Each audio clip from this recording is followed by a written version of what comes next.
Oh, all right. What a joy. Well, just to complicate things, I will also be reading today from a tablet.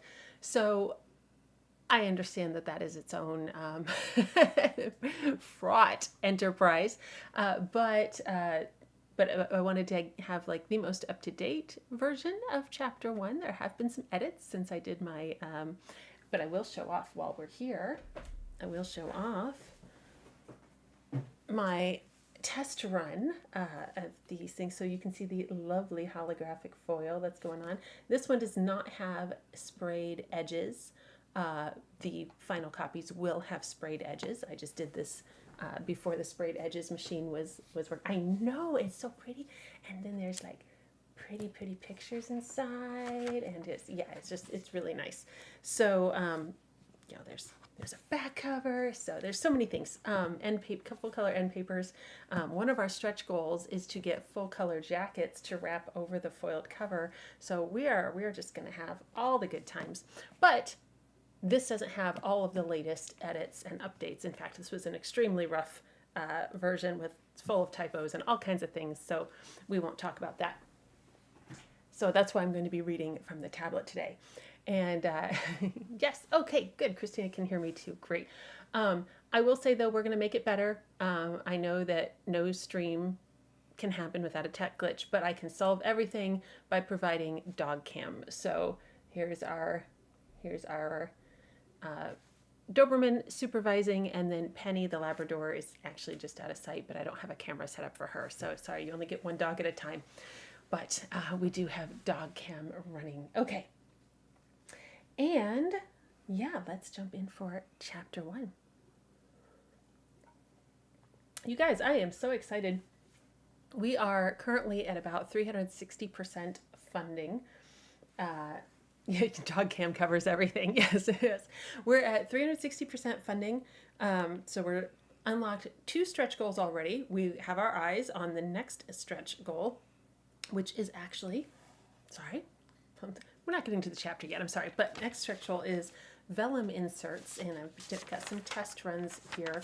These are not the art that's going to be used in there. I just wanted to get an idea of this weight of vellum and doing the overlays and such, but there will be illustrations, vellum illustrations that will be tucked in. That is our next stretched goal. And then I mentioned the jackets, and we have more beyond that.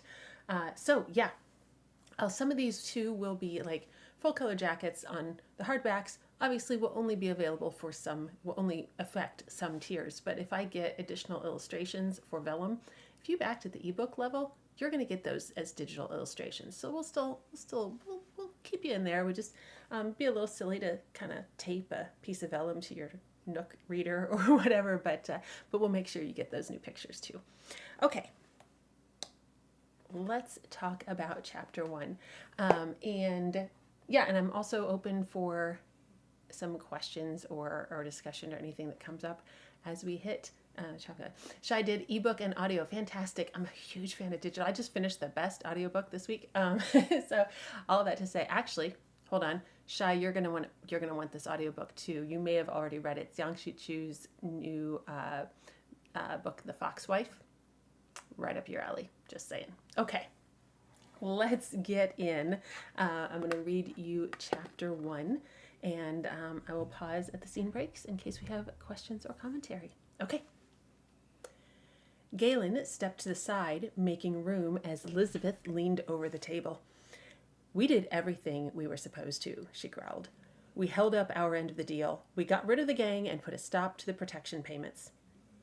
The baker across the table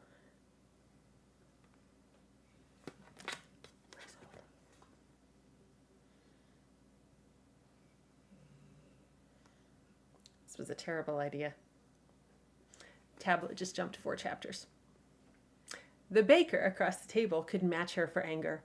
"My glass window was shattered, and my oven is broken." "The oven wall's not broken, it's just the door, which can be repaired." "And that was not our fault. That was not even, strictly speaking, caused by the gang we were supposed to run off. That happened because someone got in the way while trying to watch, like we were a puppet show in the square." "But my window! Real glass!" And your son wasn't injured when he put himself in the middle of a fight, because Galen here used a rolling pin on the miscreant who was about to heave a table over him. It's unfortunate the miscreant in question was beside your front window, but I think we all agree the glass is a better sacrifice than your boy, foolhardy though he is. Again, we did everything you asked, more with the babysitting, and we expect you to keep your word. That's the full amount we agreed upon. I'm not paying that, the man said firmly. I can't pay that, not with what I'll have to repair. Galen touched Lisbeth's shoulder. Let's talk a moment. He looked at the consternated baker. Will you give us a bit? The baker flapped his hands to shoo them away entirely, probably happy to see them take a moment, or an hour, or simply to leave. Galen moved to the front of the shop, gesturing for Lisbeth to follow. She did, stiffly. He lowered his voice. He probably can't pay the full amount and pay for repairs both. That makes sense. Glass is expensive. Lots of bakeries don't have glass windows, Lisbeth said firmly, and we didn't break his oven door. No, we didn't. But we did agree to help this man and his family, and taking more than he can afford to give is not helping. Even if, he added quickly, even if he promised it beforehand when he thought he had it. It was his own son who caused the damage, Lisbeth protested stubbornly. It was. By climbing through a window when he'd been told to keep away. That's so. And we not only schooled some poorly behaved brutes, but you nearly got your arm broken when you suddenly had to work around a child. All of that is true. And you want us to have done that all for less than promised. Galen sighed. Want? No. But there's only so much water that can be squeezed from a stone, and I wouldn't feel right leaving this man in worse condition than when he hired us, even if it's not our fault.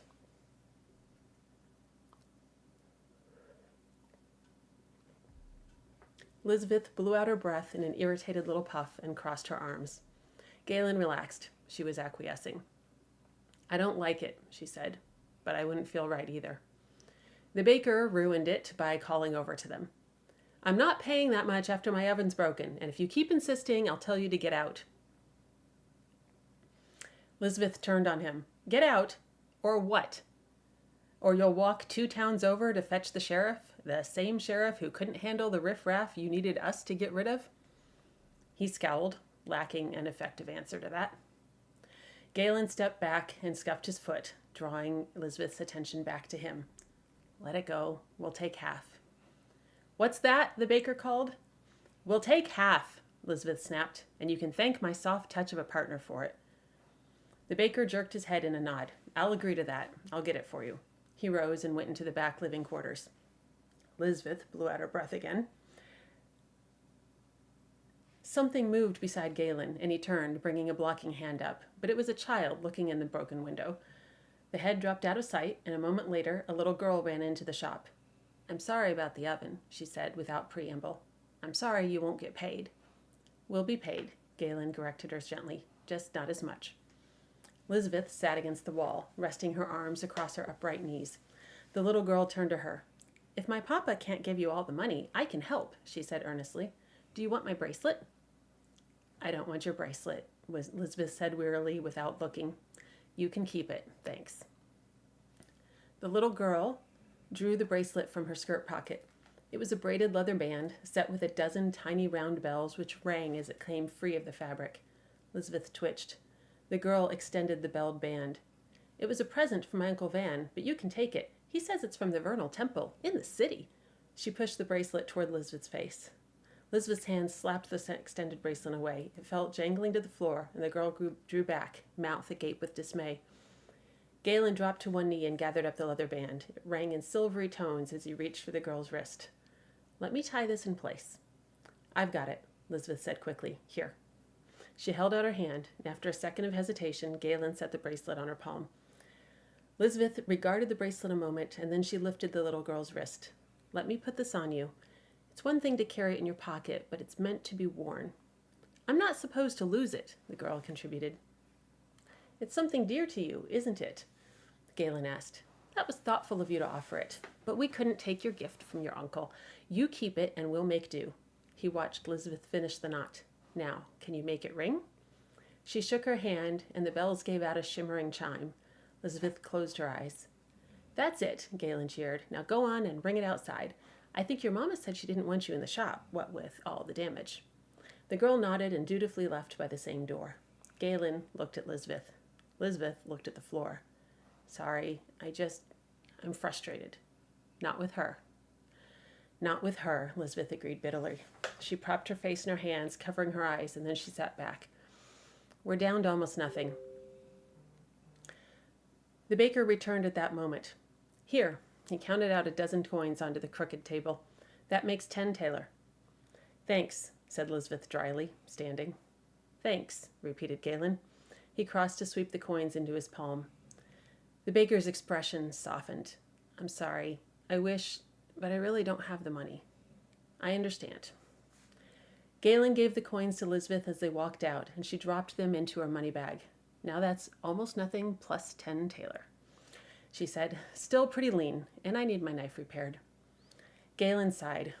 2 towns over, besides the ineffective sheriff, there's a ring for matched fights. I heard some talk in the public room. I'll put my name in, and we'll pick up a little bit that way. Lisbeth looked up at him, pushing her blonde hair back. Are you sure? It looks like I'll have to be. Galen didn't enjoy matched fights, but at least he had a fallback he could live with. It had been nearly a year since he'd had to enter one. He should be glad of that, at least. Lisbeth's tone lightened a little. No one there knows us, so I can arrange for a cut of the odds on you. That should help. So long as you don't also bet against me yourself. I would never. They walked on toward the second town over, toward the arena and the ineffective sheriff. We're going to pause there so I can grab a drink. And so I can mute the system sound that popped up when I wasn't aware. Can't run a stream without a tech issue. Where's my... There we go. Okay. All right. Shai says, oh, she might bet against him. That I would never. Okay. Yes. Yeah. Yay. Yeah. Conflict. Feel for both sides. Yes. Thanks, Shai. I'm trying really hard to introduce both of their characters here. Christina says she is so over it. She really is so, she's always so over it. Yeah. Okay. All right. So that is the first half of chapter 1. We're going to jump scenes and have the second scene of chapter 1. All right. Hopefully this audio is still working. All right. Oh, but I'm putting a camera in front of the dog. Jeez. Tablet. I know my responsibilities. People don't want to see tablets. People want to see dogs. Okay.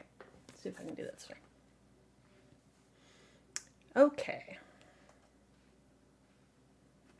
That is not the right chapter. Oh my gosh, this tablet is so excited about helping in the most unhelpful ways. We're going to try again. Okay. Galen peered through the slats of the wooden gate, trying to see to the far side of the arena. He could hear chants and footsteps from the crowd, which ringed the fence and filled the raised benches. They were impatient. In the center of the ring, a short, balding man tried to speak over the crowd, explaining the books were still open for last-minute bets. The crowd was not interested in him or his last-minute bets, and they shouted for the fight. The balding man gave in and flung one arm toward the far gate. Nebre the bull, he declared. Any ring name in the world he could pick, and that's what he comes up with, Lisbeth muttered beside Galen. No wonder he has to punch things for a living. She ran her fingers over the wraps on Galen's hands, though he'd checked them twice already. The far gate burst open. 2 buxom girls pranced out and struck provocative poses on either side of the gate. They flung handfuls of flower petals into the air, smiling as if they were paid by the tooth. Between them stepped a broad man, stripped to the waist and gleaming with oil. The crowd roared. The girls leaned close on either side and kissed him, one in his mouth and the other sucking an earlobe. Nebre slapped their popped hips and waved to the cheering spectators. What a disgusting beast. Lisbeth sounded simultaneously disdainful and bored. Do me a favor and butcher him neatly, all right? Galen wished he could promise to oblige her. At his silence, she gave him a concerned glance. You okay? Don't let him get to you. Remember, the whole point of the entrance is to impress the crowd and intimidate the opponent. Yours will do the same to him. It wasn't the girls and the flower petals that worried Galen, but he nodded once. Besides, crowds love an underdog. She shrugged. Except when he beats their local hero. It's a gamble. Galen glared at her, but any retort was prevented by the balding man's shout. And your challenger, the hungry farmer. He turned to gape at Lisbeth. That's what you called me? We're low on coin, and nothing sells like honesty. Slightly twisted. Lisbeth gave him a punch on the arm. Go on, farm boy. She turned and pushed the gate open. Twin fountains of fire roared up from the ground on either side, flames licking out into the arena and coiling into the air. The crowd gasped and shifted. Galen took a deep breath, exhaled for a slow count of 5, and ran forward. As he reached the fire, he bounced and tucked into a forward roll that carried him between the flaming fountains and through the fiery curtain. The flames were hot against his skin, but there was no pain. Lisbeth had explained that, with illusions, the mind provided its own pain. The burns were preceded by intense heat, so the sensation of intense heat the body expected to be burned. But if one truly disbelieved, one felt no pain. It had taken hours of practice and conviction, but now he could move about the illusory fire nearly as smoothly as Lisbeth herself. He burst from the flames and uncoiled, landing on the packed dirt before the fiery backdrop. He crouched and wobbled slightly more than he wanted, but the spectators hadn't noticed or didn't care. They roared and shouted and clapped, stamping their feet on the wooden risers. And for the first time, Galen considered that maybe they would like him and want him to win. He looked across the arena to where Nebre's 2 girls still shrank from the fire, eyes wide. Nebre himself looked startled. Lisbeth had been right. Galen's entrance had stunned him and given him doubts. Doubts could be exploited. Doubts offered the toehold Galen needed, and now the crowd who had cheered the big man was cheering the unknown red-headed kid. But winning the crowd availed him nothing. He needed to win the fight. The balding man raised both arms, said something which none of them heard over the shouting, and dropped his hands. Nebre charged, apparently planning to regain the initiative. Galen watched him come. It was a longer distance than the attacks the Temple brothers had shown, but the principles were identical. As Nebre closed, swinging one oversized fist, Galen shifted his rear foot and simply fell backward a few inches, catching himself. The fist shot uselessly into empty air where Galen's skull had been, and he brought up his forearm to strike it, perfectly catching the inner wrist with his wrapped knuckles. That could not have gone better. If only Brother Toller had been able to see it. Nebre recoiled, and Galen stepped in with an attack of his own. He caught Nebre square in the face, which surprised him. He had expected Nebre to dodge or block, but the blow didn't seem to affect Nebre as much as a hit to the face would have stunned Galen. The big man blinked and came at Galen again. The crowd was making a great deal of noise, but Galen couldn't hear whether they were cheering for him or for Nebre, nor did he have attention to spare for the spectators. Nebre was oiled to reduce the risk of a grappling hold. Galen instead relied on short, hard punches to the torso, targeting diaphragm and kidneys as they circled and twisted. Nebre grunted and struck back, but Galen was able to strike aside or blunt most of the blows. The few were enough, though. Nebre hit hard. Nebre began to wheeze. There was a roaring in Galen's ears, but he wasn't sure if it was the blood pounding through him or the crowd shouting encouragement. Nebre had stuck his head a couple of times, and details were blurring. Then Nebre left his arm a bit too high. Galen dropped and bull rushed him, punching up solidly with his shoulder as he wrapped his arms about Nebre's torso. Nebre stumbled backwards, trying to keep his feet beneath him, and hammered at Galen's back. But Galen squeezed against the oiled skin and lifted Nebre slightly, just enough that he missed a step and stumbled down. Galen flung his arms wide and leapt away before Nebre could trip him or pull him down with him. He stood ready, fists balled, but Nebre rolled, his oiled shoulders picking up dirt. Shoulders to the ground. That was one of the possible defeats. Before Nebre could regain his feet, the short, balding man threw his arms in the air and called an end. He pointed at Galen, and the crowd shouted and stamped and cheered. Galen panted for air as the short man slapped on the back. It stung, even after the harder blows. He extended a hand to Nebre, who shook it with only a hint of grudge, and turned back to his own gate. "Wave at them," hissed Lisbeth, pointing at the stands. "Smile! Wave!" Obediently, Galen waved. They responded appreciatively. He reached the gate, and Lisbeth handed him a shirt. "That went well. You feel okay? Anything particularly bad?" He shook his head, pointing to a seeping cut above his eyebrow. "Just this, I think. I'll be sore tomorrow, but nothing unusual. We'll pick up some more willow bark tonight. We're a bit low for this kind of thing." She grinned. "He sure didn't like you flipping through that fire. That threw him off his stride right at the start. I told you it'd be a good idea." Galen pulled his loose shirt over his head and caught his breath. Okay, my ribs are going to be sore too. But we're going to be flush again. That last week was too near to nothing. Well done, farm boy. She reached for his wrist and began unwrapping. The organizer came through the door, smiling. Well done, Galen. Here's your winner's purse. And our 2%? Prompted Lisbeth. Yes, of course. You can pick that up tonight after all bets are settled. That was probably our last time to run such long odds on you, but we'll have come out nicely. He looked pleased. Lisbeth looked pleased as well. Galen dropped his old amulet over his head and let it fall beneath his shirt. Another man called from the door. Hello, may I come in? He ducked inside without waiting for a proper answer. My name is Andrew Lawson. I saw your work in the arena just now. I was most impressed. Galen's face grew hot, as always, under a compliment. Thanks. I just, wanted to keep it straightforward.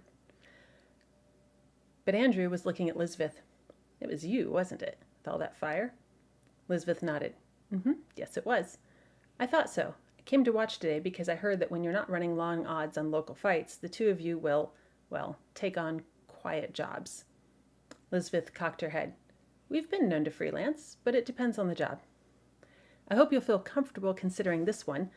Would you two care to join me? I'm going to the Mare's Head for a poultry pie, and I'd be glad to treat each of you to another. Galen and Lisbeth exchanged only the briefest of glances. It was, after all, a free meal. We'd be glad to. Thanks. So that is chapter 1. So, yes, quiet jobs. Yes. So I have nowhere to put this since the dog is on my usual workspace. So thank you for joining me for that. Let me jump back and see if I missed anything important going on in the chat. No.